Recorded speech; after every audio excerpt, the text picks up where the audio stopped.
Magandang umaga sa inyo lahat. Ako po muli si Eric Oralio Motovlog ay nagbabati sa inyo ng Happy Valentine's Day. Alam niyo mga ka-officemate, ang dapat kasama natin sa umagang ito walang iba kundi ang ating pamilya. No? Ang pamilya ay ating kasama-kasama sa ating buhay. No? At akin pong dapat magbunga ng pagmamahal, ang pag-ibig sa buong pamilya. No?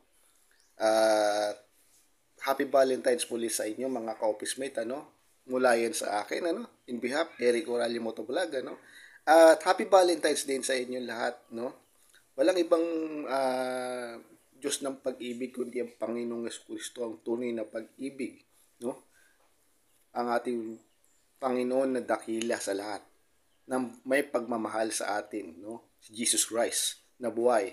Okay mga ka-officemate, maraming salamat sa panunod na ito, Muli, Happy Valentine's sa inyo. God bless us all.